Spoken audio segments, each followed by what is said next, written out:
shortly. But what I would point out is that clearly all organisations are facing rising costs. That is in part why we have acted so swiftly, and even today we'll be putting through legislation to help with the business and cost of living.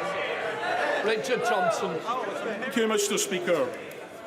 The Prime Minister has been in office for 6 weeks, but notoriously, even with the rigours of the budget, is yet to find time to call the First Minister of Scotland or the First Minister of Wales. Does the Leader of the House think that the Prime Minister will remain in office long enough to be able to do so? I know that the Prime Minister takes her responsibilities.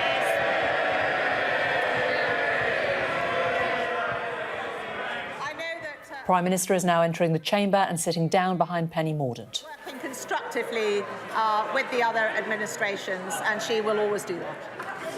Justin Matters. Thank you, Mr. Speaker. I'm sure the markets will be reassured to see the Prime Minister is not hiding under a desk, but is here in the House today. She's still got till 10 o'clock tonight to answer questions that have been asked if she wants to reassure the markets and create some stability. But I've got another question for the Leader of the House. I've been drawing in Prime Minister's questions on Wednesday. Can she guarantee that the current Prime Minister will be answering them? Leader of the House. Yes. Christian Matheson. Thank you, Mr. Speaker. Throwing your Chancellor under the bus in order to save your skin is not a tough decision.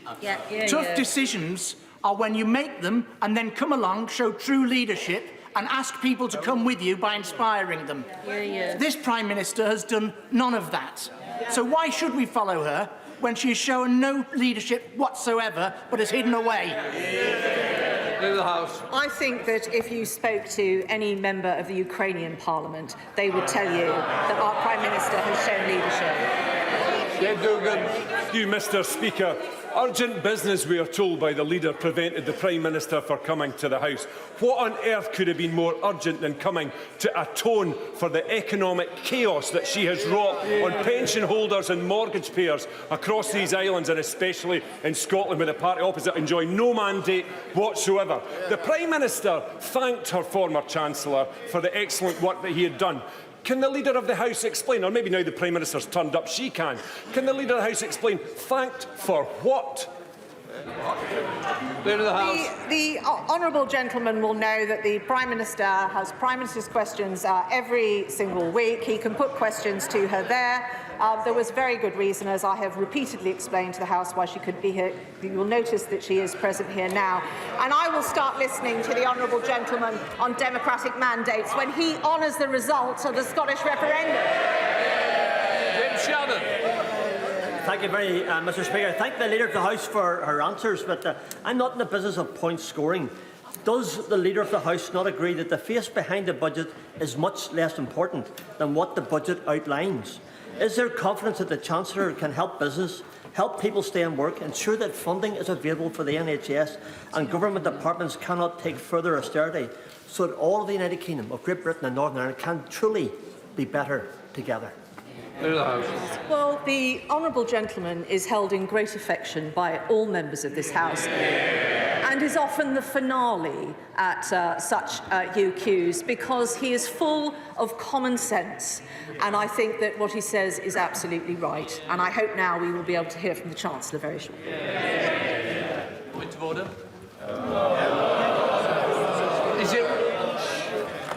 Is it relevant to the questions?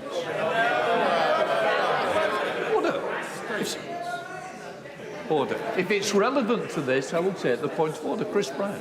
I'm grateful, Mr. Speaker. On a point of order, you know that for the last hour we've been listening to questions about which were meant to be directed to the Prime Minister.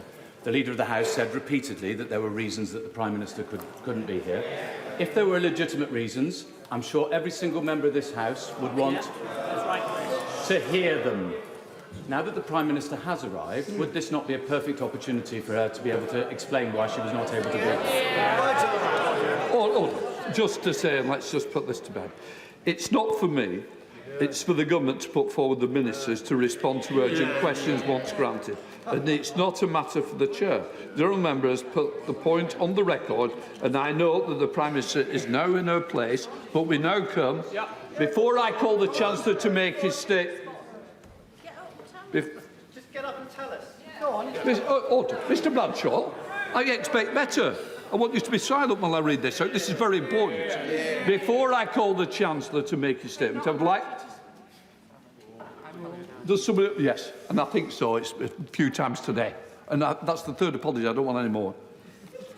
Before I call the Chancellor to make his statement, I'd like to point out that British Sign Language interpretation of proceedings is available to watch on Parliament Live TV. So I now call the Chancellor of the Exchequer. Chancellor.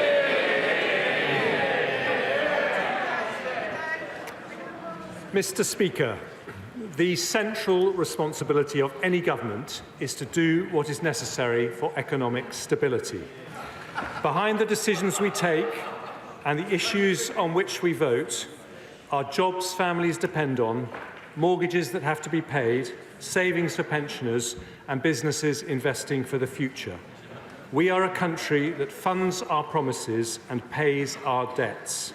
And when that is questioned, as it has been, this government will take the difficult decisions necessary to ensure there is trust and confidence in our national finances. That means decisions of eye-watering difficulty. But I give the House and the public this assurance: every single one of those decisions, whether reductions in spending or increases in tax, will be shaped through core, compassionate, conservative values that will prioritise the needs of the most vulnerable. That is why I pay tribute to my predecessors for the energy price guarantee, for the furlough scheme, and indeed for earlier decisions to protect the NHS budget in a period when other budgets were being cut. But, Mr. Speaker, I want to be completely frank about the scale of the economic challenge we face. We have had short-term difficulties. Caused by the lack of an OBR forecast alongside the mini-budget.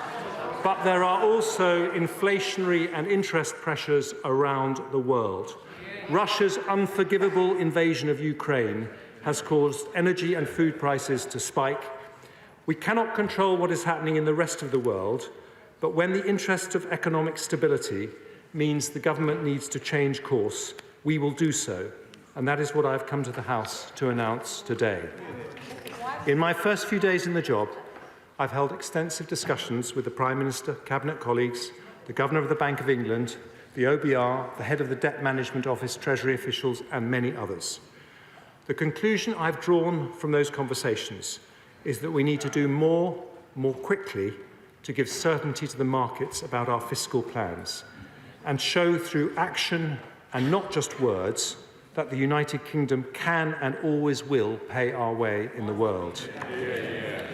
We've therefore decided to make further changes to the mini-budget immediately, rather than waiting until the medium-term fiscal plan in 2 weeks' time, in order to reduce unhelpful speculation about those plans. Mr. Speaker, I'm very grateful for your agreement on the need to give the markets an early brief summary this morning, but I welcome the opportunity to give this House details of those decisions now. We've decided on the following changes to support confidence and stability. Firstly, the Prime Minister and I agreed yesterday to reverse almost all the tax measures announced in the growth plan 3 weeks ago that have not been legislated for in Parliament. So we will continue with the abolition of the health and social care levy, changes to stamp duty, the increase in the annual investment allowance to £1 million and the wider reforms to investment taxes. But we will no longer be proceeding with the cuts to dividend tax rates, saving around £1 billion a year, the reversal of the off-payroll working reforms introduced in 2017 and 2021, saving around £2 billion a year, the new VAT-free shopping scheme for non-UK visitors, saving a further £2 billion a year, or the freeze on alcohol duty rates, saving around £600 million a year. I will provide further details on how those rates will be uprated. Just let's just sort this telephone out. I've just switched it off. It's off. OK. Sorry, Chancellor. Carry on. I will provide further details on how alcohol duty rates will be uprated shortly. Second, the government is currently committed to cutting the basic rate of income tax to 19% in April of 2023. It is a deeply held Conservative value, a value that I share, that people should keep more of the money they earn, which is why we have continued with the abolition of the health and social care levy. But at a time when markets are asking serious questions about our commitment to sound public finances, we cannot afford a permanent, discretionary increase in borrowing worth £6 billion a year. So I've decided that the basic rate of income tax will remain at 20%, and it will do so indefinitely until economic circumstances allow for it to be cut. Taken together with the decision not to cut corporation tax and restoring the top rate of income tax, the measures I've announced today will raise around £32 billion every year. The third step I'm taking today, Mr. Speaker, is to review the energy price guarantee. That was the biggest single expense in the growth plan and one of the most generous schemes in the world. It's a landmark policy for which I pay tribute to my predecessor, my right honourable friend from Spelthorne, and will support millions of people through a difficult winter, reducing inflation by up to 5%. So I confirm today that the support we are providing between now and April next year will not change. But beyond next April, the Prime Minister and I have reluctantly agreed it would not be responsible to continue exposing the public finances to unlimited volatility in international gas prices. So I'm announcing today a Treasury-led review into how we support energy bills beyond April next year. The review's objective is to design a new approach that will cost the taxpayer significantly less than planned, whilst ensuring enough support for those in need. Any support for businesses will be targeted to those most affected, and a new approach will better incentivise energy efficiency. There remain, I'm afraid, many difficult decisions to be announced in the medium-term fiscal plan on October the 31st. When I confirm that we will publish a credible, transparent, fully costed plan to get debt falling as a share of the economy over the medium term, based on the judgment and economic forecasts of the Independent Office for Budget Responsibility. I'd like to thank the OBR, whose Director Richard Hughes I met this morning, and the Bank of England, whose Governor Andrew Bailey I've now met twice. I fully support the vital independent roles both institutions play, which give markets, the public and the world confidence that our economic plans are credible and rightly hold us to account for delivering them. But I also want more independent expert advice as I start my journey as Chancellor. So I'm announcing today the formation of a new Economic Advisory Council to do just that. This council will advise the government on economic policy, with 4 names announced today: Rupert Harrison, former Chief of Staff to the Chancellor of the Exchequer; Gert-Jan Vlieger from Element Capital; Sushil Wadhwani of Wadhwani Asset Management; and Karen Ward of JP Morgan. Mr. Speaker,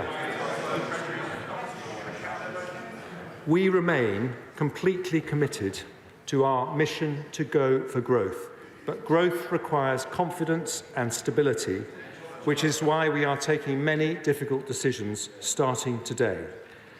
But whilst we do need realism about the challenges ahead, we must never fall into the trap of pessimism. Despite all the adversity and challenge we face, there is enormous potential in this country, with some of the most talented people, 3 of the world's top 10 universities, the most tech unicorns in Europe, one of the world's great financial centres, incredible strengths in the creative industries, in science, research, engineering, manufacturing and innovation. And all that gives me genuine optimism about our long-term prospects for growth. But to achieve that, it is vital we act now to create the stability on which future generations can build.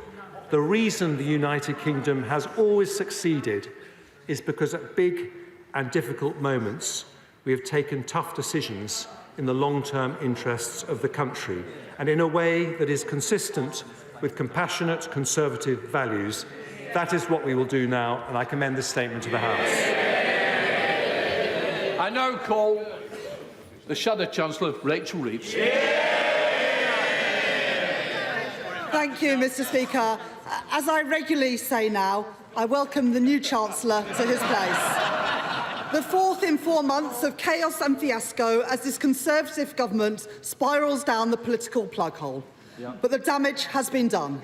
This is a Tory crisis made in Downing Street, but ordinary working people are paying the price. All that is left after these humiliating U-turns are higher mortgages for working people and higher bonuses for bankers. And their climb down on energy support begs the question yet again, why won't they extend the windfall tax on energy producers to help foot the bill? Now, it is good to finally see the Prime Minister in her place, and not, as the Leader of the House had to assure us earlier, under a desk. But, Mr. Speaker, what is she left with? No authority, no credibility, no plan for growth, and it is clear to see the people who caused the chaos cannot be the people to fix the chaos. They are out of ideas, out of touch and out of time. Now, the Prime Minister should have spoke to the House today, but we know that she cannot do that with a shred of credibility, given that the survival of this government now depends on smashing to smithereens everything that she stands for. And now she is attempting to reverse everything that she campaigned on. It is not just impossible, it is absurd. The Prime Minister is barely in office and she is certainly not in power. Very true. Only 5 days ago, the Prime Minister said at Prime Minister's Questions that there would be, and I quote, absolutely no public spending reductions. But after what we have heard from the Chancellor today, every single public service is again at risk from the Conservatives, from our NHS nurses to our schools to our servicemen and women, with the country paying the price for their incompetence. The Prime Minister said that she had an energy package for 2 years. Now that's being withdrawn on the very day it is supposed to be legislated for. The Prime Minister insisted that her Conservative mini-budget would lead the country to the promised land. Instead, it has led to the highest mortgages in 15 years and emergency interventions by the Bank of England to protect pensions. And then on Friday, the unedifying spectacle of the Chancellor being dragged back from the IMF before he could do any more damage to our economy. So she has turned to a new Chancellor, who finished 8th out of 8 in the Tory leadership contest, winning just 18 votes from MPs. The Tories have run out of credibility and now they are running out of chancellors. The latest office holder has been in the cabinet for 9 of the last 12 years, at the centre of a government responsible for low growth and weakened public services, and him responsible for helping run the NHS into the ground. He was a big part of austerity season 1, and now he says the cure is austerity season 2. And what, Mr. Speaker, was the Chancellor's flagship policy in his own short-lived leadership contest? To reduce corporation tax in a totally unfunded manner, not from 25% to 19%. The Right Honourable Gentleman called for it to be lowered to 15%, with not a single explanation of how it was to be paid for. The truth is, had he won the contest and implemented these policies, we would be in an even worse place than we are now. There is no mandate, there is no authority for any of this. The Conservatives have put a lasting premium on people's mortgages. Uncosted borrowing has sent interest rates spiralling. Millions of people's mortgage deals will be coming to an end in the next few months, leaving many families forking out £500 or more a month. People will be paying a Tory mortgage premium for years to come. So how does the Chancellor think ordinary people can possibly afford any more of this Conservative government? We've heard no answers today. Now, the Chancellor has said that growth requires confidence and stability. I agree. But where does he think the lack of confidence and the lack of stability has come from? It didn't come from the sky, Mr. Speaker. It came from the mini-budget 3 weeks ago. And what does it say about our country? That we are watching borrowing costs hour by hour. That's not the sign of a strong G7 economy. It is the exact opposite. Businesses are now saying that things are so unstable that they are pausing investment here in Britain. The former Deputy Governor of the Bank of England, Charles Bean, has outlined the extraordinary damage that the Conservatives have done to our standing. In his words, we've moved from looking not too dissimilar from the US or Germany to looking more like Italy and Greece. What a mess. And where is the Office for Budget Responsibility forecast? Has this government learnt nothing? Does the Chancellor really expect the country to take everything from him at face value? Last week, the Business Secretary was busy undermining the Office for Budget Responsibility. Today, we have received another massive fiscal statement with no forecast. What has this government got to hide? They should publish the numbers so that we know the true state of the public finances after 40 days of this Prime Minister and after 12 years of Conservative governments. Now, today the Chancellor has scaled back help with energy bills for families and pensioners. It begs the question, yet again, why won't they bring in a proper windfall tax on energy producers to help foot the bill for consumers?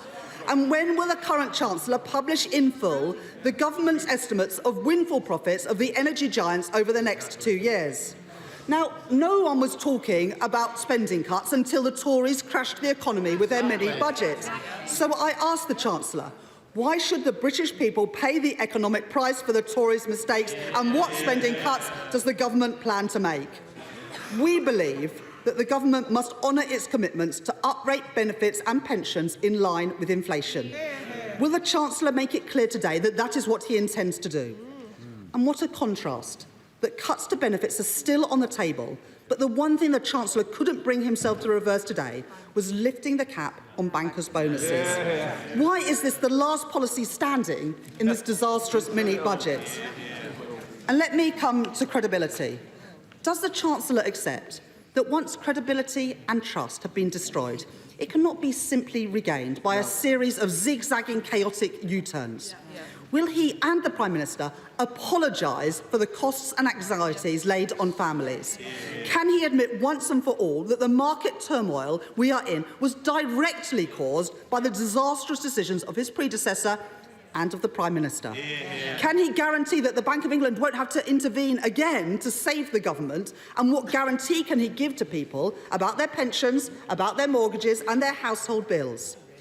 The Chancellor said today that everything is now on the table. But is that really the case? We know that abolishing the non-dom tax status will raise £3 billion a year, yet there was no mention of that today. How can it be right that some of the richest individuals in society are allowed to buy their way out of paying tax that should be paid here in Britain?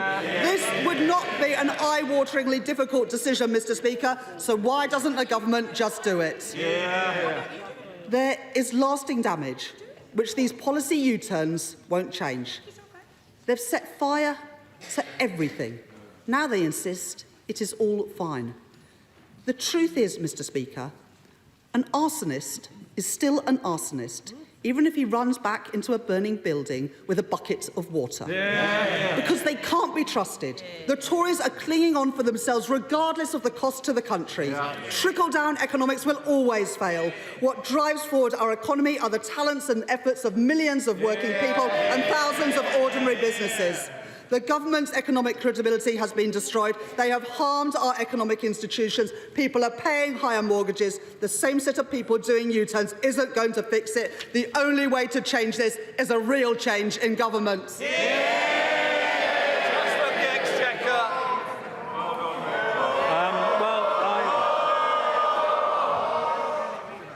I thank the honourable lady for her questions, and I'm sorry that, given the speed at which things moved at the weekend, I haven't had time to sit down with her one-to-one, as would normally be the practice before parliamentary exchanges. Now, I understand the role opposition parties play. I've stood at that dispatch box myself. But behind the rhetoric, and I was listening very carefully, I don't think she disagreed with a single one of the decisions that I announced to Parliament. And that is important for the country and markets to know. And I think there is also agreement on the process of policy making. I support the independence of the Bank of England, introduced by Gordon Brown, and I know she supports the independence of the OBR set up by George Osborne. The whole government supports the independence of those two important institutions. Now, I fully accept, and I don't think I could have been more clear, that we have had to change some decisions made in the last few weeks. But what I reject What I reject wholeheartedly is her broader narrative about Conservative economic management. Let me remind her that the UK's unemployment rate is the lowest since 1974. That's below France, Italy, Canada, Belgium, Sweden, Spain and the Netherlands, and massively lower than 2010. Let me remind her that since 2010, our growth rate has been the third highest in the G7. She may not want to hear this, but these are the economic facts. Our growth rate since this party came into power has been higher than Germany, France, Italy and Japan, and faster than any G7 country this year. Looking to the future, we have the largest technology sector in Europe, more foreign direct investment than anywhere in Europe bar one country. That is a legacy to be proud of. Now, I was listening carefully for some questions about the measures that I announced, but she didn't ask any, and I think she agreed with them. But I will pick her up on one point. She talked about the NHS. Let me tell her, maybe they don't want to listen about the NHS. She talked about the NHS. Because of the global financial crisis, which happened on her party's watch, the NHS went through one of its most difficult periods ever, and this party protected the NHS budget. Then in 2017, we were able to give it its biggest single increase in funding because of the difficult decisions that we took and that party opposed. So, Mr. Speaker, in conclusion, we inherited a financial crisis, we dealt with a global pandemic, we've led the world in support of Ukraine, possible because of difficult decisions taken over the last 12 years, each and every one opposed by the party opposite. So if she is preaching today the need for fiscal credibility, which I warmly welcome, can I just tell her this? The true test will be in 2 weeks' time to see whether she supports public spending restraint. I've shown Conservatives can raise taxes. Will she show Labour are willing to restrain spending? Chair of the Select Committee, Mel Stride. Thank you, Mr. Speaker. I welcome my right honourable friend's statement. It was both frank and bold, and it appears, in the very short term at least, to have steadied the markets. One point that my right honourable friend raised at the dispatch box, though was absent from his statement earlier today, was his renewed commitment to our financial institutions, particularly the Bank of England and the Office for Budget Responsibility. He has also now brought forward the Economic Advisory Council, a number of members of which have appeared before the Treasury Select Committee, and I think he has chosen well. But could he reassure the House that in no way the Economic Advisory Council will in any way conflict with the Bank of England or the Office of Budget Responsibility, the FCA, the PRA and all of our institutions, and that it will be there to complement, not work against any of those institutions? Well, can I thank the honourable gentleman who has spoken very wisely in recent weeks about the difficult issues that we face. I can absolutely give him that assurance. I want to be frank to make sure that I'm getting advice from fantastic institutions like the Treasury, the Bank of England and the Office for Budget Responsibility, but also advice that is independent of those institutions, because that is the way we'll get the best result. Rupert Harrison in particular has enormous experience of running the Treasury under George Osborne over many years. I think he'll make a very important contribution, as will his colleagues on the Council. And with respect to the markets, he's absolutely right to be cautious about what happens. They go up as well as they go down, and no government can control or should seek to control the markets. What we can do is the things within our power, and that is a commitment, a very firm and clear commitment to fiscal responsibility. Come to SNP spokesperson Alison Fuller. Thank you, Mr. Speaker. I see the Prime Minister has been urgently running off to something else rather than staying to listen. Mr. Speaker, when the previous Chancellor came to give his mini-budget 3 long weeks ago, I called it economic chaos. What an understatement that turned out to be.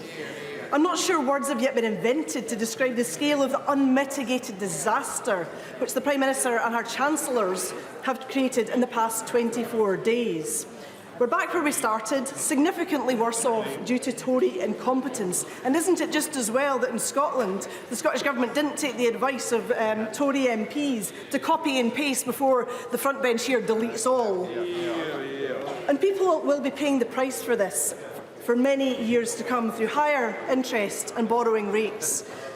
Will he apologise for this increased cost that his colleagues have inflicted upon people? And he has not been clear at all. Will he confirm the status of the banker's bonus cap? Has it been scrapped or has it not been scrapped? There is little by way of detail from the current Chancellor on doubling down on austerity and what that will mean for people. But the Institute for Government and SIPFA have been clear that there is no fat left to cut after a lost decade for public services under the Tories. So where does the current Chancellor expect to make these cuts, these efficiency savings? We know what he means when he says it. We already know the terrible price of austerity because Glasgow Centre for Population Health have attributed 330,000 excess deaths to Tory austerity policies, an unacceptable human cost. Again and again, the Tories bring forward harmful policies they never feel the consequences of.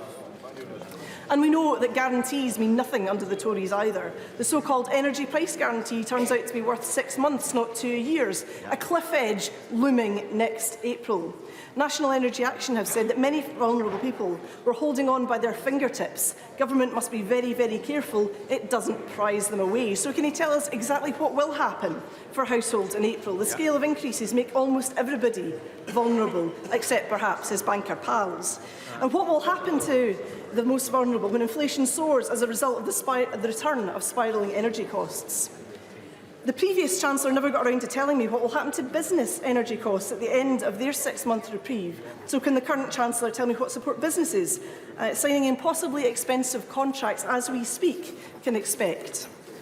And will this current Chancellor, as the former Chancellor did, commit to uprating benefits with the rate of inflation? And we also increase support to those languishing in the asylum system and end the punishing no recourse to public funds regime?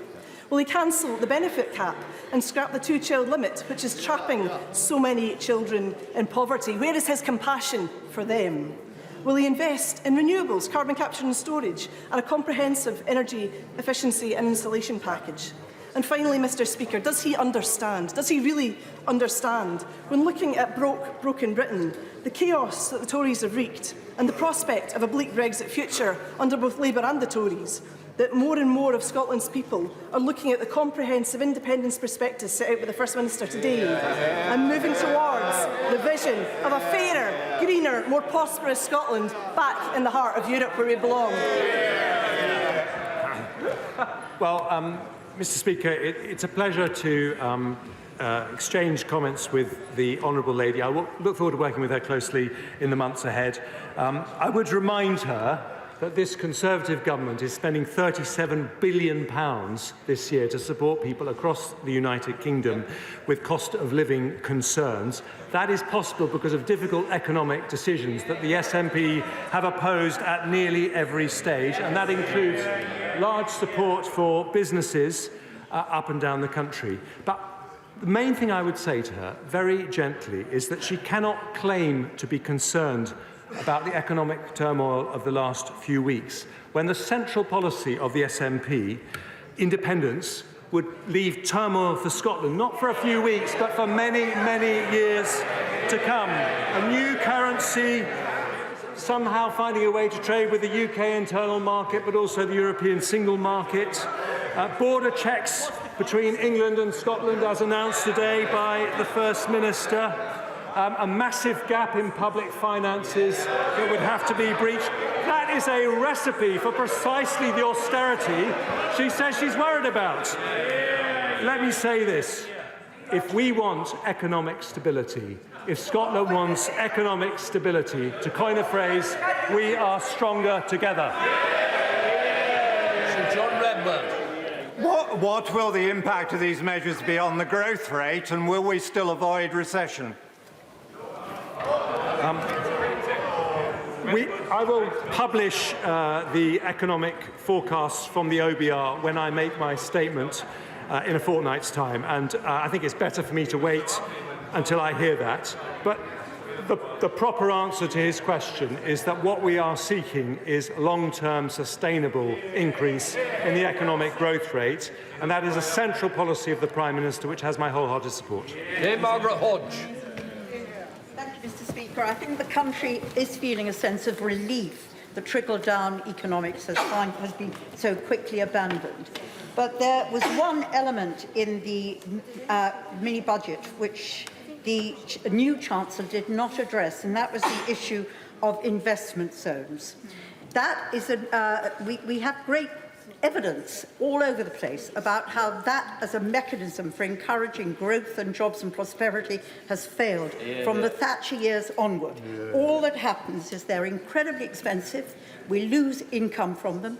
They only lead to the transfer of jobs from one poor area to the other, and they are a massive opportunity for every kleptocrat, oligarch and criminal to launder money into the UK. Will the Chancellor abandon that policy too? Well, I would like to say that I have a great deal of respect for the campaigning the Right Honourable Lady has done over many years against people illicitly hiding wealth and not paying their share of tax. And I do totally support the benefits that investment zones can bring, but we will implement that policy in a way that learns the lessons of when models that are similar have been tried in the past, and we will make sure that they are successful. Matt Hancock. Thank you very much, Mr. Speaker. Mr. Speaker, I welcome the return of an ironclad fiscal responsibility, albeit within the most velvet of gloves. For there can be no growth without economic credibility. But will he answer this question? When he brings forward the forecasts in a fortnight, made independently by the Office for Budget Responsibility, will he guarantee now that they will show debt falling as a proportion of our income, and show that once we have the finances fully under control, we will not be borrowing for day-to-day spending, because you cannot put the nation's spending on the never-never? Yes and yes. Ed Davey. Speaker, people are already suffering from the damage caused by this government's economic mistakes. Hundreds of pounds now added to mortgage bills, pushing millions of families to the brink, on top of higher food prices, higher fuel costs and higher energy bills. But despite that, the Chancellor refuses to undo one of the government's biggest injustices: its failure to impose a proper windfall tax on the record profits of the oil and gas companies, earned only because Putin is killing innocent Ukrainians.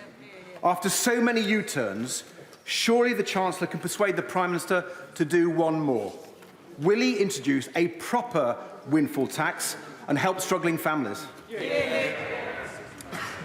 Let me tell the Right Honourable Gentleman, I am not against the principle of taxing profits that are genuine windfalls, but as he will know very well, in the energy industry, it is a very cyclical industry, and there are businesses that have periods of feast and famine, and you have to be very careful that you don't tax companies in a way that drives away investment. So we have said that nothing is off the table. Andrew Mitchell. Thank you, Mr. Speaker. I want to congratulate my right honourable friend on his statement today, which is both wise and necessary. And there will be great relief across the House that the markets have responded positively to my right honourable friend's statement, not least thanks to his economic leadership and political skill. In the run-up to the 31st of October, will he reassure us and the markets that the Treasury and the OBR and the Independent Bank of England will be working closely together and in total lockstep? I absolutely want to give him that reassurance, and I also want to thank him, as someone who has enormous experience as to how the city works, for the advice that he gave me over the weekend. I think one of the best things about the economic structures we have is the interaction between institutions which have independence and are able to give independent advice and Treasury and the government, and it has helped create stability, and I hope that what I've said today will bolster that further. Ali. Thank you, Mr. Speaker. Can I congratulate the Chancellor on his appointment, and I hope he lasts longer than his predecessors. Well, 5 million people will see their mortgages go up, and the mini-budget fiasco means that on average £500 more in payment, and in London nearly 900. Can the Chancellor assure us that he's going to look at how he can take that additional Prime Minister's mortgage premium off people's bills and take action to protect them in these difficult times? And if he can't, should they send the bill to him? Well, let me say to the Honourable Lady that we have an absolute responsibility as a government to do everything we can to hold increases in mortgage rates down as much as is possible insofar as the government has an influence on them through its own actions. And that is why I've taken, I think, very strong and quick steps to demonstrate this government's commitment to fiscal balance. But we are in a world in which, unfortunately, interest rates are going up everywhere, and everyone is having to deal with increases in mortgage rates, and we are thinking about the challenge for people who have those mortgages, but I want to make sure that that does not happen as a result of actions by this government. Kevin Hollingray. Can I welcome all the measures in his statement today? I think it's absolutely right that we look for better value for the taxpayer through spending restraints. But can he confirm any cuts to spending will not impact on capital expenditure, infrastructure expenditure, particularly across the north, and that will fully deliver on projects that we've already committed to, such as Northern Powerhouse Rail? As my honourable friend will know, sorry, my voice is a bit croaky at the moment because I've been probably talking too much over the last few days. But as my honourable friend will know, there are very important projects that we all care about a great deal. But given the severity of the situation at the moment, we are not taking anything off the table, whether tax increases or spending reductions. But I don't believe it is possible. I don't believe it is possible to have a long-term, credible economic growth strategy that doesn't recognise the vital importance of capital spending. Siobhan MacDonald. Thank you, Mr. Speaker. Even a screeching U-turn can't repair the damage when we've already had the crash. But when the Chancellor dismantled Trussonomics overnight, why on earth did he decide to carry on boosting bankers' bonuses in the heart of a cost-of-living crisis? Because the policy didn't work, and we will get more tax from rich bankers with the policy we now have. Greg Clark. Mr. Speaker, I welcome the Chancellor's statement. If there are further steps that are required, will he do whatever it takes to restore the UK's fiscal credibility? I will. Samuel Wilson. Speaker, first of all, can I welcome the appointment of the Chancellor and wish him well in his job, because his success depends on the success of all of our constituents in meeting the cost of living. Whilst inflation cannot be blamed on the government because it's an international, and whilst interest rates are going up across the world, the one thing which the Chancellor is fully responsible for is today's increase in taxation, which will take money from people at a vital time, enabling them to not able to pay their bills or their investment plans. I assume he has done some economic modelling in this. What impact does he believe it will have on growth and on the burden of debt in relation to GDP over the next 2 years? Well, he asked a very important question, and I want to remind him that what I have announced to date has been very largely the cancellation of planned tax cuts rather than actual new tax increases. And this has a very important impact in a positive direction on national finances, but unfortunately it won't be the end of the story. If we're going to deliver a credible budget in which we can demonstrate, as my right honourable friend asked earlier, that debt is falling as a percentage of GDP by the end of the period, then we're going to have further difficult decisions ahead, and this government won't shirk from them. Helen Waitley. Thank you, Mr. Speaker. A pandemic followed by a war. Our constituents do not expect this time to be easy, but they do expect us to set out the difficult choices, to make the difficult choices, and then set out the path for a better future. Can I ask my right honourable friend, particularly in considering his experiences of many years, to continue to press ahead with our commitment to reform social care, knowing as he does that social care and the NHS go hand in hand, and again how important they are to our constituents? Well, she and I have had very many discussions on social care over the years, mainly when I've been a backbencher and she's been a minister. And it is a sector that is in great difficulty at the moment. I'm very aware of those concerns. I'm also very aware of the pressures in the NHS at the moment. I'm not making any commitments as to what exactly we will do, but as I said earlier, all these decisions will be taken through the prism of what matters most to the people who need the help the most. Angela Edel. Thank you. Mr. Speaker, the Chancellor has put a brutal end to the self-proclaimed new era of Trussonomics with his announcements, and he's taken away £32 billion worth of planned tax cuts. According to the Institute for Fiscal Studies, that still leaves a £30 billion hole in his sums, and if rumours are correct, it could be as high as £40 billion if the OBR calculations that I've heard about are correct. That means surely, doesn't it, Mr. Speaker, austerity 2.0 of at least the same size as the first level of austerity we had from 2010 to 2015. Surely, Mr. Speaker, the Chancellor must know that public services simply cannot deal with that level of cuts when they've been so weakened by austerity, the first round of austerity.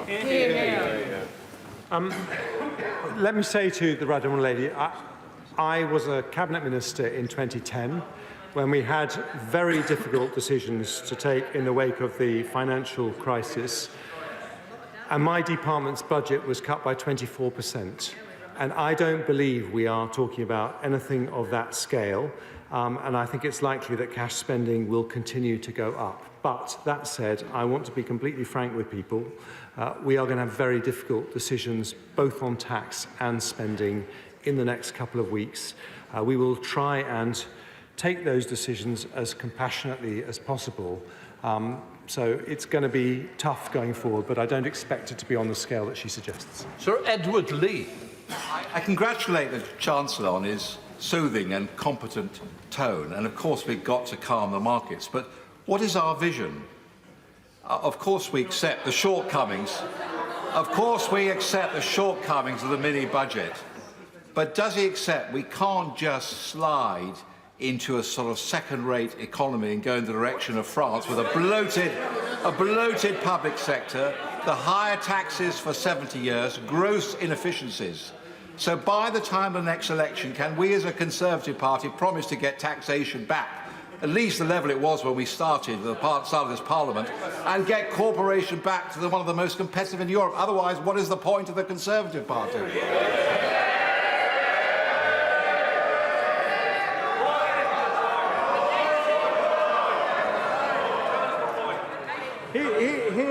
Here's the problem, Mr. Speaker, with all the noises we're getting from the party opposite.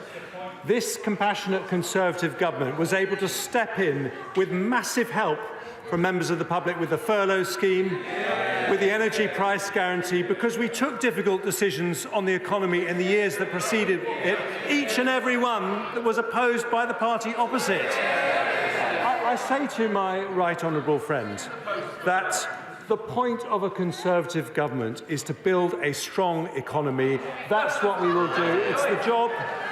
It's an important point I wish to make, Mr. Speaker. It is the job of the Chancellor not just to balance the books, but also to have a vision for economic growth. And I hope I will persuade him in 2 weeks' time that I have just that. Emma Hardy. Thank you, Mr. Speaker. Does the Chancellor agree with the Prime Minister, who confirmed that the state pension would rise with inflation in April? And if he does agree, can he commit to it today?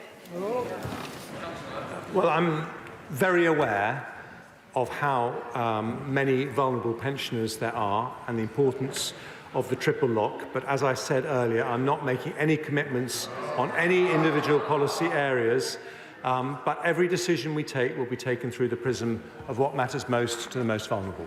Mark Harper.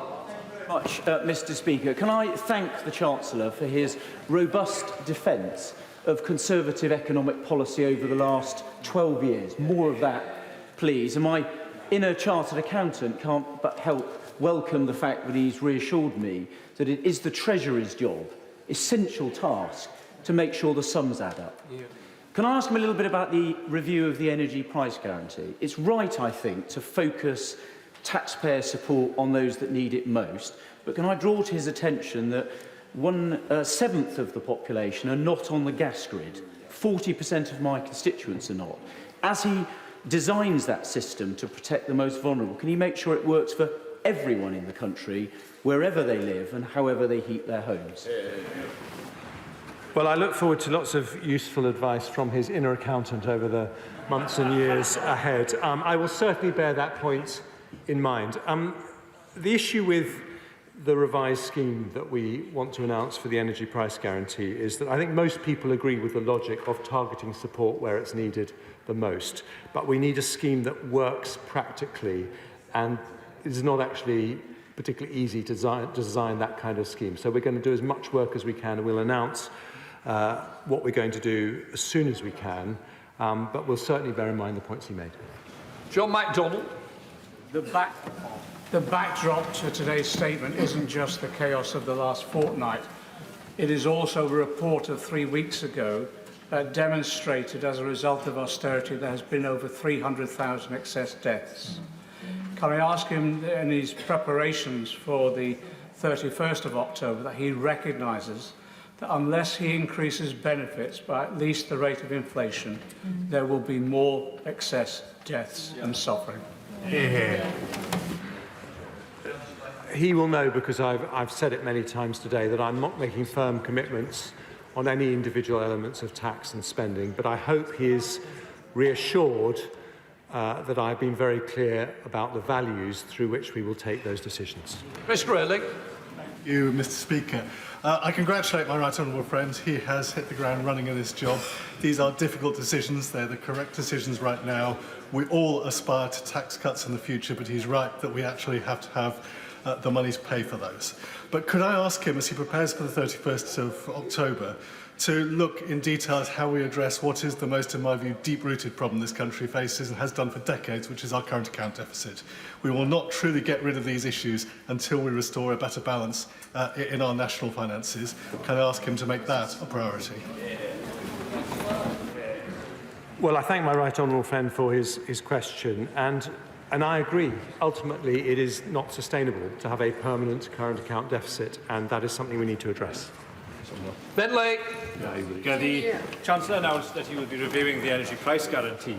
But does the government have any plans to review the level of support offered to off-grid properties with the cost of the heating bills this winter? There is cross-party consensus that the £100 payment is inadequate to meet the rising level of bills. So will he bring forward further support in advance of this winter? Well, I've listened carefully to what the honourable gentleman said, as I did to my honourable friend from Forest of Dean, and we will certainly look carefully at what can be done for off-grid properties. Mr. Speaker, can I welcome the necessary but vigorous course corrections that my right honourable friend has introduced? He began his statement by saying that the central responsibilities of any government, they also include security, defence of Britain, support to our allies, and standing up to our adversaries, as we've done so in Ukraine. My right honourable friend knows the world's getting more dangerous, not less. Will he commit to continuing that promise of 3% GDP defence spend? Well, it won't be a secret to my right honourable friend that I'm sympathetic to that, because I've campaigned for it when I was a backbencher very loudly and visibly. But all of these things have to be sustainable. Any increase in defence spending has to be an increase that we can sustain over very many years. Let me just say to him today that I agree with him entirely that the duty of a government is security for the population in all senses of the word. Steve McKay. Thank you. Does the Chancellor's compassionate conservatism extend to raising the minimum income component of pension credit, or is he prepared to let the poorest pensioners in the land be sacrificed on the altar of Trussonomics? What I gently say to him is that whilst I completely understand how important it is to support our most vulnerable pensioners, what they need more than anything is a strong economy that can pay for the support that we would want to give them. Simon Hall. Can I welcome my right honourable friend to his place and breathe a sigh of relief of the grown-up and sensible approach which he's taken to the issues at hand. Can I also echo the remarks of my right honourable friend for the Forest of Dean and the honourable member for Ceredigion of the need for my right honourable friend to take into account those who are off-grid and using heating oil. They deserve as much support as we possibly can. My right honourable friend is newly empowered and he is able to slay many dragons. Could he slay the dragon of fracking, which was not in our manifesto? Well, this is an issue that's risen its head in my own constituency. Let me simply say to him, the government's position is very clear. We will not proceed unless there is local support. Caroline Lucas. Thank you, Mr. Speaker. In the bonfire of government policy that's just taken place, the Chancellor wasn't very specific about what would happen to the Prime Minister's investment zone policy. Personally, I was hoping that it would be incinerated as well, not least because it is designed to undermine environmental regulation, to avoid fair taxation and bypass local democracy. Now, in the past, he has said that he is a green Tory. I have to put it to him that that is sadly an endangered species right now. But if he's serious about being a green Tory, will he now take steps to demonstrate it by ruling out any policies that will undermine nature, protection and restoration, and will he accept that there is no financial capital that is not entirely dependent on a thriving natural capital? I am absolutely committed to protecting our green spaces and boosting biodiversity. But I also think it's important to look at environmental regulations to see if they can be streamlined in a way that is consistent with allowing the natural world to flourish as well as the economy. George Freeman. Can I welcome and thank the Chancellor for bringing so quickly a calm reassurance to the markets and to this crisis. Would you agree with me that economic crises based on political confidence mean everybody in this chamber, both sides of the House, have a duty to reassure the markets that we're capable of taking tough decisions? And would he second agree with me that as we look to grow, as he's highlighted, the technology and science areas provide huge opportunity and we should resist the opportunity to cut funding? There is no more formidable advocate of science and technology than my right honourable friend. And I think he knows that I also care very much about that sector. And with respect to reassuring the markets, I think the most important thing is, as we said earlier, that there is actually no disagreement about the policies announced today. And I think it's important for the markets to know there is that consensus in the House. Dame Diana Johnson. Thank you, Mr. Speaker. Last month, the Prime Minister told the BBC in Hull that we would be included in the Northern Powerhouse rail, despite not being included in the government's integrated rail plan. So I want to know, was the Prime Minister wrong to say that to the BBC in Hull? I don't know, but I'll write and tell her. Dr. Julian Lewis.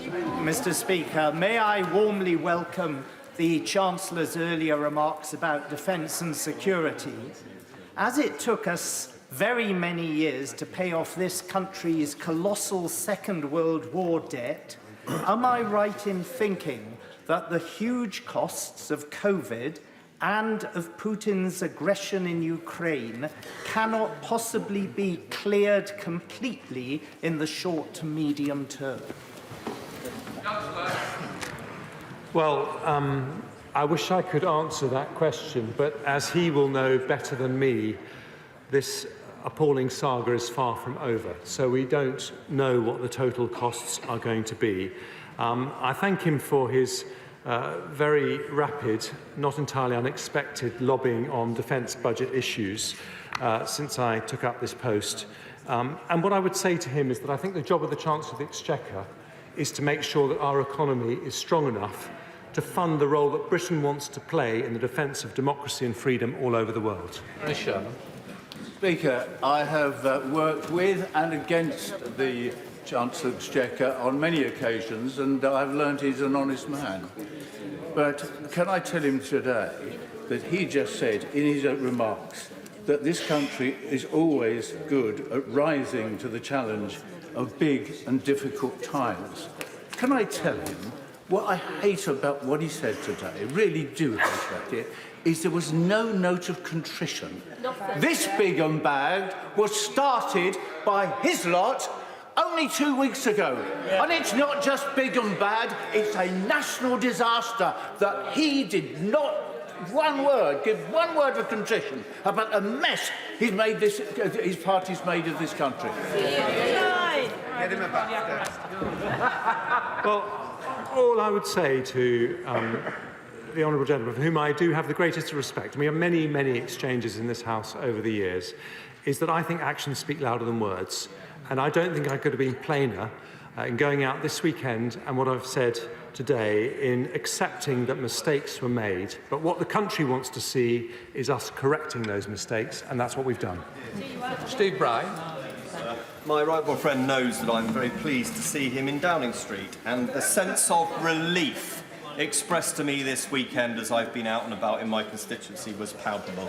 I welcome his statement, I welcome its realism, its honesty, and his trademark sense of optimism in his final remark, which I certainly could learn from. He's right that growth demands confidence.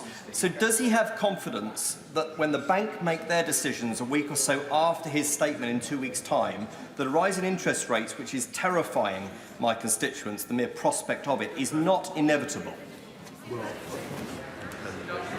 Well, I thank my right honourable friend for his generous comments. I just say this. It's not for the government to say what the Bank of England does when the Monetary Policy Committee makes its decision on interest rates. But of course, I've had conversations with the Governor to ask him what it is the bank needs to hear for them to feel that the inflationary pressures will be lower and they would not have to make as high an increase as perhaps some people are predicting. And thinking about the concerns of our constituents' mortgages is top of my mind. Zora Sultana. The Chancellor has pledged a new wave of austerity with public spending cuts, squeezing services that have already been cut to the bone over the past 12 years. This is without a mandate, and like before, this round of austerity is a political choice, not an economic necessity. So instead of cutting our services, the government could raise taxes on the super rich. And if the Chancellor believes in his approach, why doesn't it put it to the people and call for a general election? With the greatest of respect to the Honourable Lady, I did not pledge, as she said, I think, a new wave of austerity. What I would say to her, if she doesn't like austerity, look at the generosity of the furlough scheme, look at the generosity of what we're doing on the cost of living crisis, all taken because of difficult decisions that she's opposed every time. Richard Drax. Speaker, can I welcome my right honourable friend to his place? He talks about growing the economy and a strong economy, and I'd agree with that. Can I just remind the House, particularly on the opposition benches, that it is in the main the private sector that raises the money, that pays the tax for the public sector. And we cannot go on hammering the private sector if we want to seek the growth that we want. So can I ask my right honourable friend, as he takes his place, and I really do welcome him there, that he bears this in mind and reduces taxation as soon as he is able to?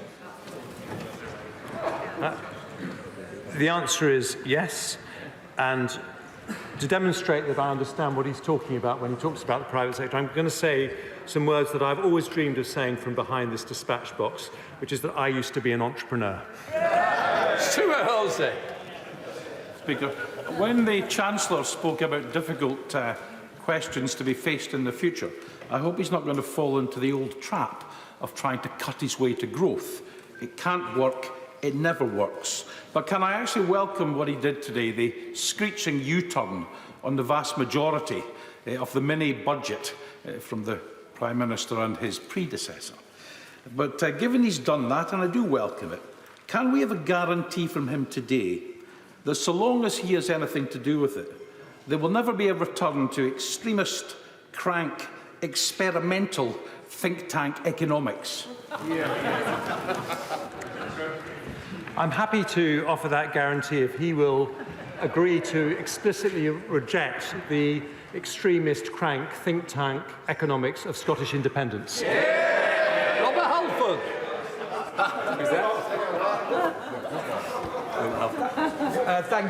thank you very much. Thank you very much, Mr. Speaker. I welcome the direction of travel of my right honourable friend, and also the restatement of compassionate conservatism, which is at the heart of this political party.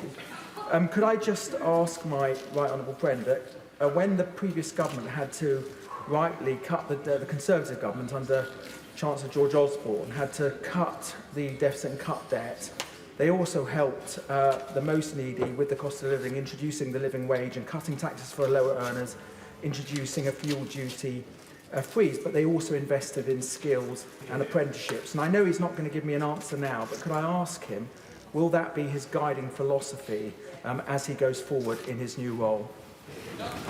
Well, I always listen to my honourable friend very carefully on these issues. Let me say to him this, that I don't think we will solve the growth paradox of this country, raising our long-term rate of economic growth to 2.5% from under 1%, unless we tackle the skills issue. It is absolutely central. I don't promise that I can give him an entire solution to that in 2 weeks' time, but it's something I'd very much like to talk to him more about. On Crier. Mr. Speaker, government insiders are busy telling the press that the Bank of England is playing roulette, that's in quotes, with the British economy. Is that helpful or unhelpful? Well, those comments have not been coming from the government since I have been a part of it. I can't talk about what happened before, but what I will say is that I am working extremely closely with the Bank of England, and we are both absolutely aligned on the need for stability. James Cockledge. Thank you, Mr. Speaker. And I congratulate my right honourable friend. Welcome to his post.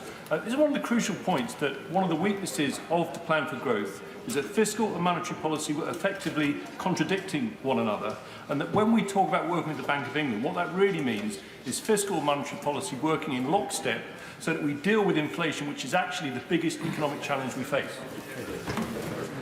He's actually answered the previous question much better than I did. The answer is yes. Stephen Furry. Thank you. It is quite right that the Chancellor is seeking to reassure the markets, but would he take the opportunity today to also to reassure the millions of people who rely on benefits, both people who are in work and people who are out of work? The UK has some of the lowest benefits in Europe. People on benefits have no plan B, they have no savings, and they have huge anxiety at present given the current situation. So can he pledge the benefits will increase in line with existing government policy, in line with the CPI, and also will he reverse what the previous Chancellor said in his mini budget around the more punitive approach to be taken against those on benefits? Well, what I would say to him is just very straightforward. It's because I want us to be able to support the poorest, the most vulnerable, the people in the greatest difficulties in society, that I think the most important thing I can do right now as Chancellor is what I can to create economic stability, and that's what I'm doing. Alex Chalk. Thank you, Madam Deputy Speaker. I warmly welcome the Chancellor's swift and decisive action today, but also the tone and, above all, the candour of his remarks. Does the Chancellor agree with me that the best way to build, in the long term, a strong economy and a fair society for my constituents in Cheltenham, many of whom he met recently, is to repair the public finances in the short term? That's the Conservative way. That's what builds prosperity in the long term. Absolutely, and only a couple of weeks ago I was sitting in a cafe in Cheltenham having a cold sandwich with him, and I also want to thank him for his incredible articulacy in lobbying for the needs of the people of Cheltenham. Stephen Kinnock. Thank you, Madam Deputy Speaker. Does the Chancellor think that it's morally justifiable to lift the cap on bankers' bonuses whilst refusing to confirm that he will link benefits to inflation? Is it morally justifiable? I understand why he's asked the question, and I believe that wealthier people should pay more as we go through a difficult period. But I think the mechanism that we were doing that with the cap wasn't working, and we will get more money out of the pockets of those rich bankers by what we're going to do now. Philip Drummond. Madam Deputy Speaker, many of our more advanced manufacturing businesses are in the defence sector, and they welcome our commitment to a growing defence spending. They have no problem with paying more corporation tax as long as there are incentives to support their cutting-edge research and development. Will my right honourable friend commit to ensure that those incentives are available across all industries? Well, I think that's a very important point. We've got an issue that we need our companies to invest more in R&D. We've got, I think, a fantastic opportunity to be the world's next Silicon Valley with all the potential of our great universities and incredible levels of innovation. But I absolutely think there's more we can do, and I'll bear in mind her comments. Alan Brown. Thank you, Madam Deputy Speaker. Since 2015, the value of the pound's dropped about 30% compared to the dollar. After this government's mini budget, the pound hit an all-time low against the dollar. Now, given oil and gas and other related energy products are trading in dollars, isn't it the case that we're absolutely tanking the pound against the dollar? This government's actually added other costs to the cost of energy in the UK. Well, I'm delighted that someone from the SNP is worried about the value of the pound, and I think that shows it matters to all of us. And I would say to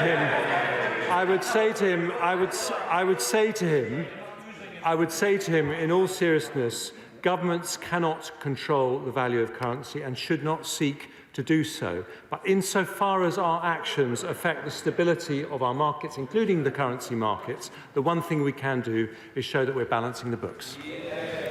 David Morris. I'd like to welcome the new Chancellor in his new position, my right honourable friend, my friend. And I would also, Madam Deputy Speaker, you wouldn't know this, but my right honourable friend should have been coming to Morecambe on Thursday, but of course last weekend has changed these things. However, I would extend the invitation to come to Morecambe to see how much money has been spent there, how it has been doing very well since 2010, and come and see the Eden Project North site and the stakeholders. I'd be delighted to accept his invitation, and he might not want to tell me what he'd like as a christening present for his daughter, because I've now got £1 trillion at my disposal. Tamanjit Singh Dasi. Thank you very much, Madam Deputy Speaker. In the history of British democracy, have we ever had such a calamitous start for a Prime Minister? And now 4 Chancellors in 4 months. But it was a majority of Conservative MPs and members who inflicted upon our country the fantasy trickle-down economics when they naively decided to take a holiday from reality, which has left many of my Slough constituents struggling to pay their bills. So does the new Chancellor, given that he has effectively dumped the kamikaze mini-budget, does he agree that he and the Prime Minister no longer have a democratic mandate to continue in their positions, and that they should step aside and let the exasperated British people make their decision? Order, just before the Chancellor answers that question and responds to the very neat speech that the honourable gentleman has just made, I must appeal to colleagues for quick questions. We've had all the speeches. We don't need to hear all the same thing all over again. Quick questions so that the Chancellor can give brief replies, because otherwise we'll never get on to the other business. Chancellor. I don't think a general election would contribute to stability if people had to worry about the disastrous policies of a future Labour government. You've just pursued them all. Mike Wood. Deputy Speaker, I know that the decisions the Chancellor has taken today he would not have taken easily, but he will recognise that the planned increases in alcohol duties will have a devastating impact on many small pubs, small brewers and hospitality businesses. Will he look at how the changes he is making to beer duty in particular can be structured to help rather than harm these small hospitality businesses, and perhaps bring forward the implementation of draft beer duty? I do hear my honourable friend, and the hospitality industry is incredibly important for our economy. And I just say 2 things. First of all, as he knows, we are reviewing the whole structure of duties when it comes to alcohol, and as part of that process, we will be keeping the levels of duty under constant review. Tim Farron. Deputy Speaker, many U-turns, but one that he has not made that is massively relevant to Cumbria and other rural communities. The cut in stamp duty will help nearly nobody, who can currently not afford a home to be able to afford one. What it will do is add fuel to the fire of a second home ownership and Airbnb disaster in areas like the Lakes and the Dales. Will he understand the damage that excessive second home ownership and Airbnb does to communities like mine and indeed other parts of the country? Will he think again and do something to support our communities and to stop the housing catastrophe? I do entirely understand the concerns of second home owners, and the government has been looking at that policy in enormous detail over recent months. But I would gently say to him that it would be wrong to be dismissive of the concerns of young people desperately trying to get onto the housing ladder, and the help we are giving them with the stamp duty reforms will make a significant difference. Alan Cairns. Deputy Speaker, I pay tribute to the Chancellor for his statement and for the urgency in which he's taken them. The energy price guarantee was welcomed across the House, although that is probably the policy that created the greatest uncertainty in the financial markets. Does my right honourable friend agree, as he reviews the policy, that there will continually be challenges in this area so long as Putin maintains his aggressive conflict in the Ukraine? Absolutely, and I'm very pleased that he made that point, because we should remember that Putin's game is to try and turn economic instability into political instability, and we must not play along with it. Stephen Doughty. Thank you, Madam Deputy Speaker. The chaos in the bond markets impacting on pensions were as a result of decisions by his government, his party, his Prime Minister. Can he now tell us, are all pension funds secure? What is the value of the total losses? And what actions will he be taking to ensure that people can have confidence in their pensions? Why should they ever trust the Tories with their pensions again? I'm afraid I don't accept his analysis of why those problems happened at all. But I don't deny that we have had some issues with pension funds. But I would just point him to the Governor of the Bank of England's statement today that says that we are well on our way to resolving them. Jack Burton. Thank you, Madam Deputy Speaker. People and businesses across Stoke-on-Trent are incredibly thankful for the support with energy bills throughout the winter. So will my right honourable friend look at when he comes to review these policies in April to make sure that those who most need that support are protected most, and particularly those energy-intensive businesses like ceramics in Stoke-on-Trent? Well, my honourable friend will be pleased to know that I've already had discussions, extensive discussions with my Treasury officials about the needs of energy-intensive industries, and we're very well aware of those issues. Jess Phillips. Thank you, Madam Deputy Speaker. It seems quite baffling to me that everybody giving and I welcome him to his place, plaudits for all the work he's done and well done, when the thing that he is undoing was the Prime Minister's budget, as if the last 4 weeks haven't happened, and I feel a tiny bit gaslit by it, I have to say. So why is he spending £2 billion a year on unfunded stamp duty cuts when he said today he couldn't announce unfunded tax cuts? So how is he going to pay for that? She'll find out in 2 weeks. Andrew Jones. Can I just say it's very good to see my right honourable friend in his place. Does he agree that as well as supporting families and businesses now with energy bills, the need for long-term energy resilience is as urgent as ever? Will that be one of his priorities? It will, not just my responsibility, but that of the whole government, because I think good government is about fixing long-term issues as well as dealing with short-term crises, and that is definitely a very, very important long-term issue. Jeremy Corbyn. Madam Deputy Speaker, we live in a deeply divided country and a deeply divided society. There are more poor people than ever, there's more people accessing food banks than ever before, and there are more children growing up in absolute poverty and, as a result of that, not achieving their best in life. Twice he's refused to answer the question about whether he will raise benefits in line with inflation. For a third time, can he please assure those people who rely on benefits for their very existence that they will be increased at least in line with inflation to tackle the appalling poverty that so many people face?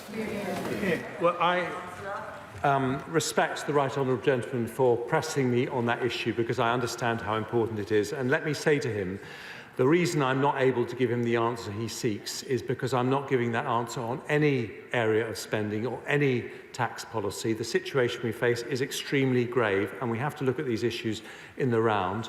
And we will come to the House with those decisions just as soon as they have been made and also independently audited by the Office for Budget Responsibility.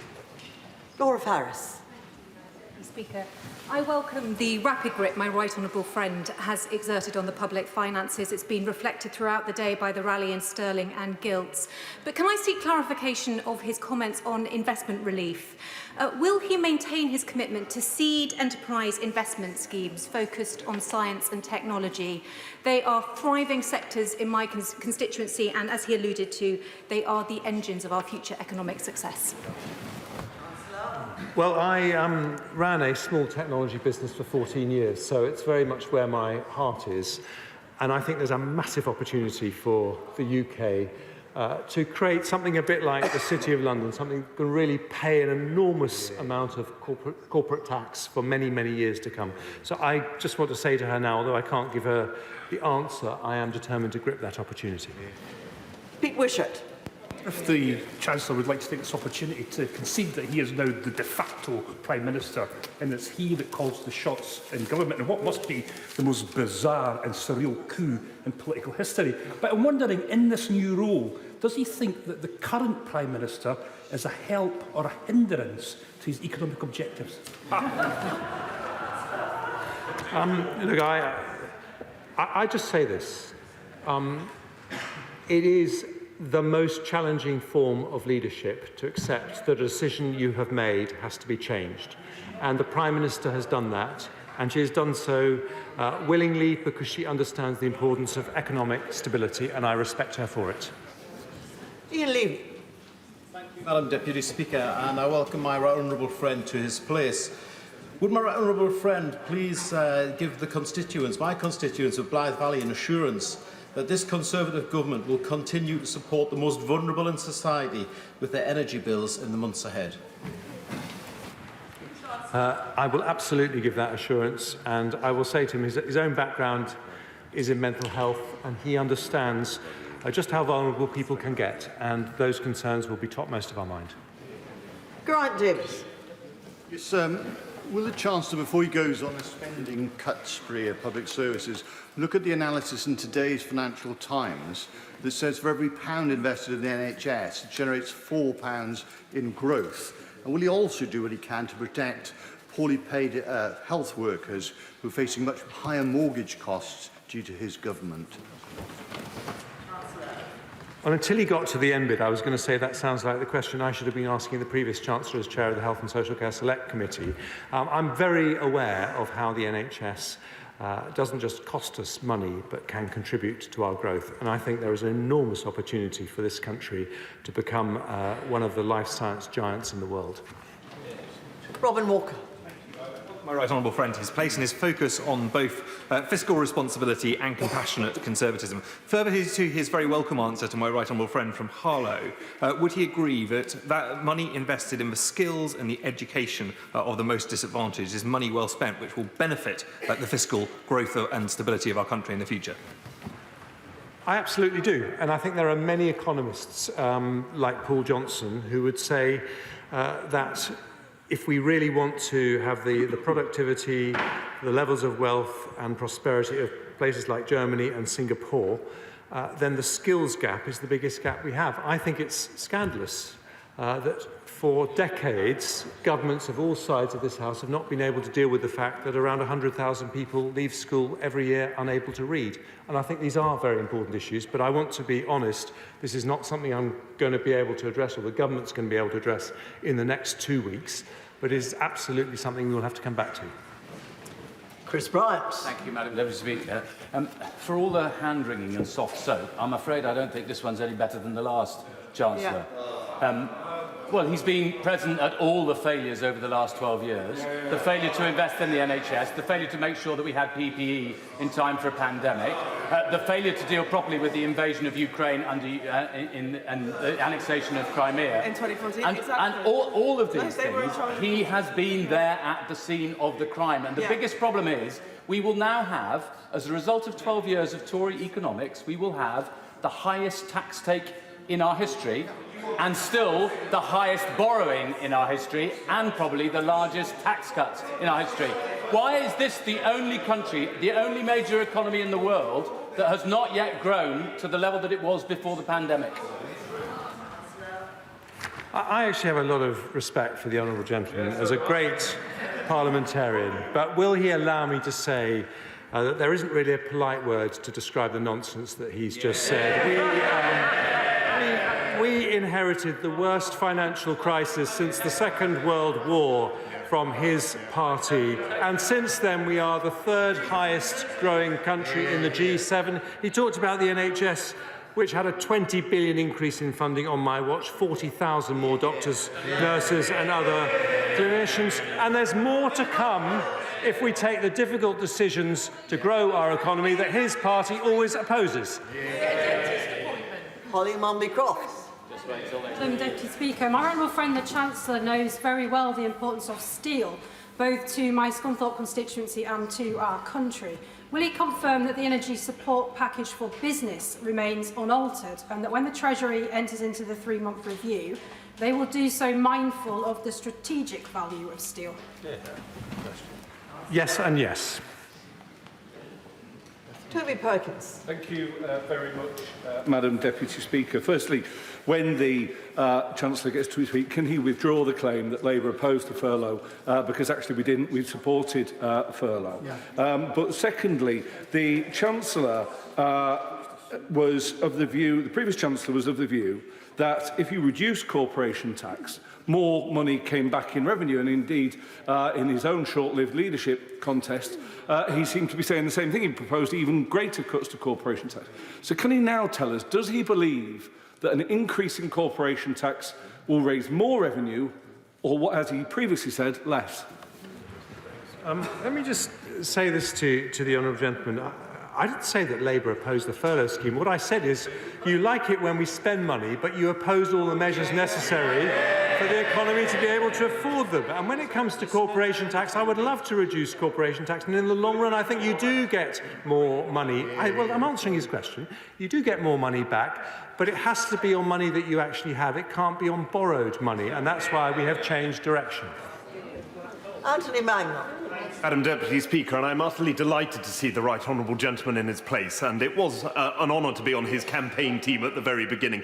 But can I just add one small point, which is last week I met with the hospitality and tourism sector. They see the possibility of 10,000 businesses going out of business. Can I ask whether or not he will meet with me and representatives from the hospitality and tourism sector to talk about what we can do to keep that sector open, because it is absolutely the powerhouse of the British economy? Well, after his generous comments, the answer is absolutely yes.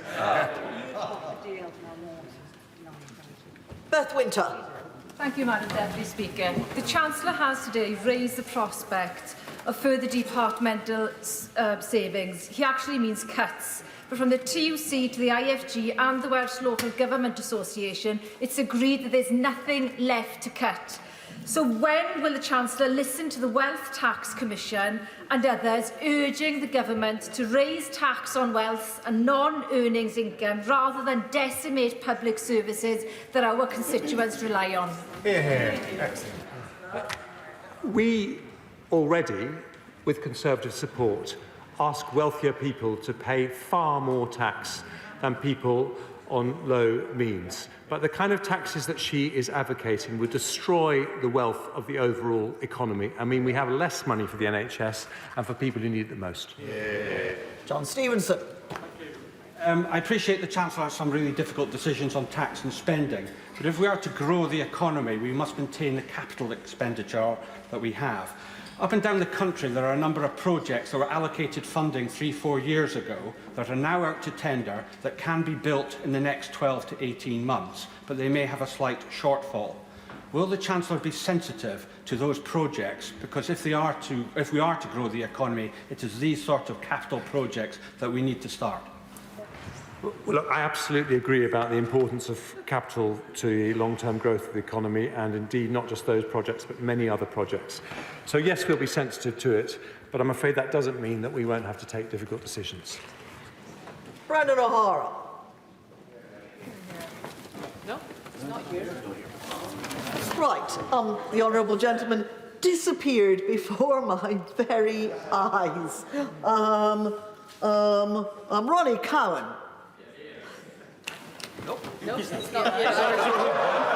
All right, they're falling like 9 pins. My goodness me, we better try something different. Kirsten Oswald. Thank you, Madam Deputy Speaker. It's been reported that Number 10 were briefing that the Chancellor's statement was due to unspecified global headwinds rather than the mini-budget. But the former Deputy Governor of the Bank of England, Charles Bean, disagreed and said that the Prime Minister's insistence that the UK's economic turmoil was a global phenomenon was disingenuous. So to be clear, what does the Chancellor believe has happened here? Who does he agree with? Who does he think is responsible for the terrible financial thumping that my constituents are now being affected by? I don't think I could have been clearer in my statement. I said that the turmoil we've had is as a result of international and domestic factors. Jerome Mayhew. Deputy Speaker, the Chancellor will be aware that his actions over the last few days has already lowered long-term expectations for interest rates.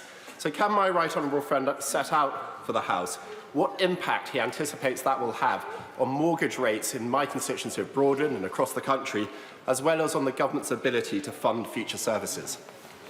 Well, I absolutely salute him for thinking about the needs of families having to pay mortgages which have an enormous impact on their finances. But as I have learned in my short time in this job, Chancellors never comment on what mortgage rates or interest rates should be. But I absolutely want to make sure that insofar as the government can influence it, we make sure that they're held down as low as possible. Andrew Gwynn. Thank you. I'll be a bit more generous, and can I genuinely welcome the re-emphasis on market stability, on sound economic finance, and ensuring that our country genuinely has an economic policy that isn't going to frighten the markets. The Chancellor says that he is reviewing all tax and spending ahead of the budget, and he wants to ensure that he takes communities with him. Can I just impress on him the very real damage that was done in lots of communities across this country that one might call the red wall seats, but not all of them voted for the Conservatives in 2019, through the cuts to local government, 60 pence in the pound. Local government cannot take that level of cut again. So can I ask him to at least consider ensuring that those communities are protected? Well, I'm not making any commitments on individual areas of any tax or spend, but I absolutely do understand the pressures faced in local government, yes. Aaron Bell. Thank you, Madam Deputy Speaker. Can I welcome the Chancellor to his place? Can I welcome what he said about economic stability and the stability he's brought, and also what he said about protecting the most vulnerable, which I know my constituents will welcome. When the people of Newcastle-under-Lyme voted for me and for this government in 2019, they wanted to deliver Brexit, deliver us from the Labour Party, but also deliver us levelling up. And despite the difficult economic circumstances, can the Chancellor reassure me that this government will continue to spread opportunity and growth and investment across this nation? I'm absolutely delighted to give that assurance. I think that it's a fundamental part of the Conservative philosophy that economic opportunity should be evenly shared across the country, and we accept that it isn't at the moment. Alistair Carmichael.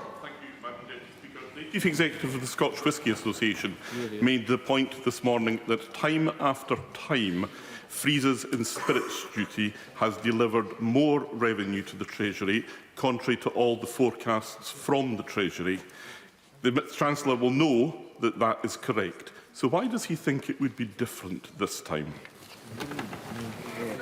Well, I will happily take that piece of wisdom away to the Treasury and ask them to re-look at the figures, but I don't think it's likely they would have advised me to take the measures that I took today if that was the case. But I will go and ask them to look at it again. Peter Aldous. Thank you very much, Madam Deputy Speaker. I welcome my right honourable friend to his new role. and I commend him for the prompt and decisive action that he has already taken. He has rightly said that the government wished to protect the most vulnerable, and with this in mind, taking into account the parameters that he has already set out, can I urge him, as soon as practically possible, to confirm that benefits will be uprated in line with inflation? In doing so, he will be removing a burden of worry and anxiety that is hanging over a great many people in this country at the current time. Well, that issue has been raised by a number of colleagues from across the House, and as I said previously, I thank him for raising it. I understand how important the issue is. He'll understand that I'm not in a position to make any commitments in any area today. We will make our decisions as soon as we can and then bring them back to this House, but I hear what he says. Ellie Reeves. Thank you, Madam Deputy Speaker. SE20 Cycles in my constituency is a popular bike shop and the proud home of Penge Cycle Club. The owner, Winnie, is facing an energy bill of £11,000 before winter has even started. And it's only through the support of a local crowdfunder that Winnie is able to keep his doors open.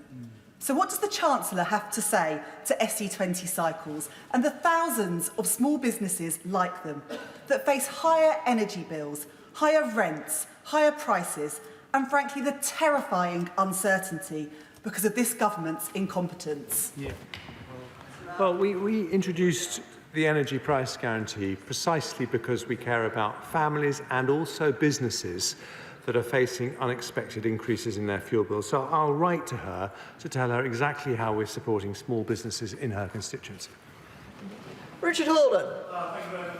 Deputy Speaker, and I would really like to welcome my right honourable friend to his place as a great first step in restoring trust and confidence in our economy. And while I welcome the broad package of energy support measures, can I echo sentiments of other honourable members and those of my constituents from Cowshill Village Hall, who I met this weekend up in rural Weardale, who are very concerned about the extra costs of being off-grid. And if you could look at that over the next couple of weeks, it would be massively appreciated. And would you also keep working on that broader energy security measures so that we can ensure that we don't face this situation again in the future?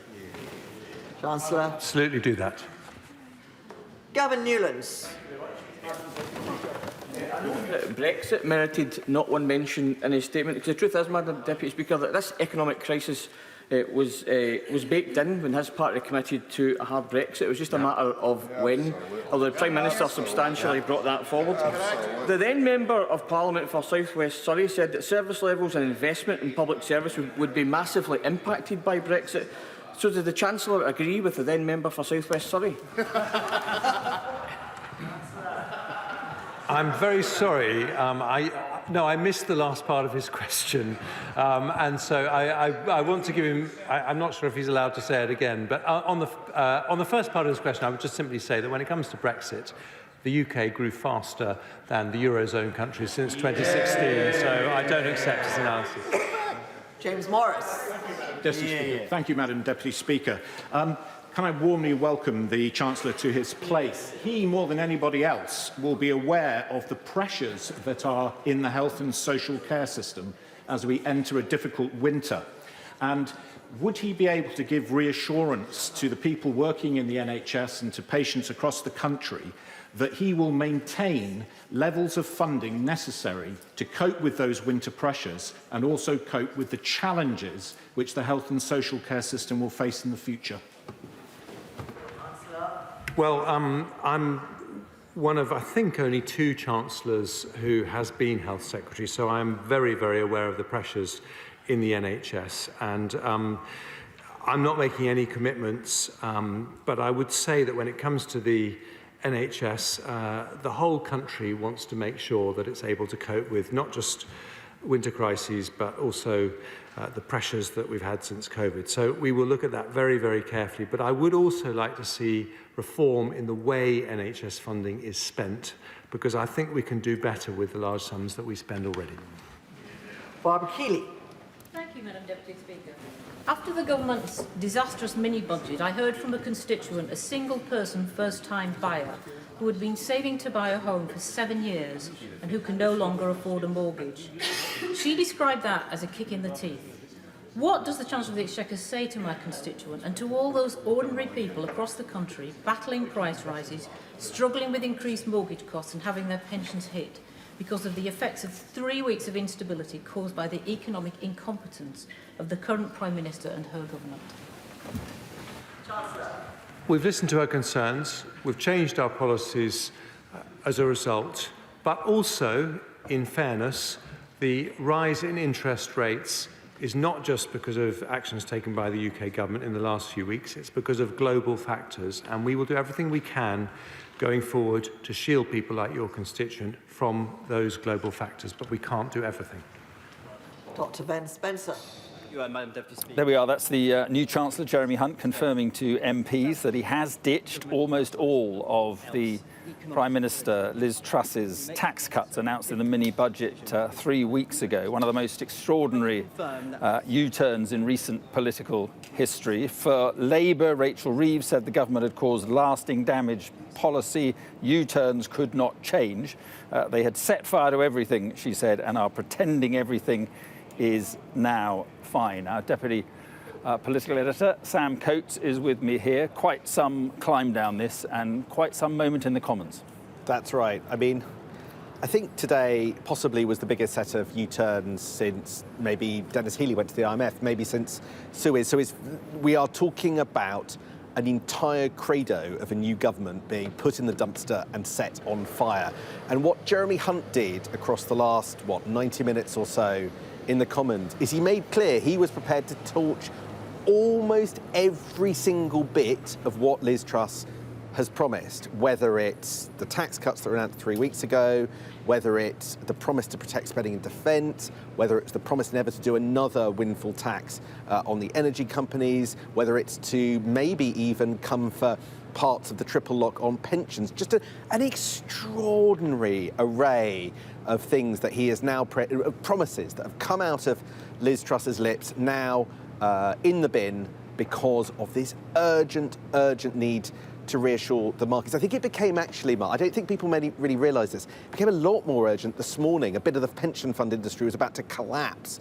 And I think that inside there, they're very, very nervous about anything that looks like Britain taking another risk. So they're going out of their way to make sure that this government, such as it is, can actually get on top of that question of borrowing. But if the morning was all about really trying to restore some faith in economic policy, this afternoon has been all about political stability. But there, I mean, what a mess. What an absolute mess. You had a question from the opposition about the Prime Minister, about the fact that she made all of these promises and they're all the subject of U-turns apparently by her Chancellor. She didn't turn up. She wasn't there. We know where she was now. And it's quite ominous. She was going to see Graham Brady, the chairman of the 1922 committee. Graham Brady left the chamber of the House of Commons just before 4. Liz Truss entered the buildings of the Houses of Parliament just before 4. And Liz Truss entered the House of Commons chamber alongside Jeremy Hunt a little bit later. And it appears in that gap, they had what some are characterising as a long plan meeting. I have to say, this morning they were saying that Liz Truss would be sitting alongside Jeremy Hunt when the statement was due to be a little bit earlier. So we'll take that one a little bit on advisory, as with so much else that Downing Street has said in recent times. But the bottom line is that the two big unknowns right now, what Graham Brady said to Liz Truss, and then later when the Cabinet turned up, and we've seen a few of them, Brandon Lewis, we've seen Michelle Donlan, when the Cabinet go in there, what do they say to Liz Truss? We just don't know. I mean, I'm not picking up any hints of Cabinet dissent at the moment, but that's the group also that could wield the knife. So much unhappiness, so much lack of certainty about what to do next amongst Tory MPs, though. There's no unity candidate, there's no plan, there's no certainty. It's quite a miserable day to be a Tory MP. Right, and I want to pick up with you what happens next in just a moment, but we're joined now by John Ashworth, the Shadow Work and Pensions Secretary. So the mini-budget has gone, but it is a little bit awkward for you, given that you backed a fair bit of it. Well, it was inevitable that the mini-budget would have to be reversed, as we were calling for. It's obviously personally humiliating for Liz Truss, but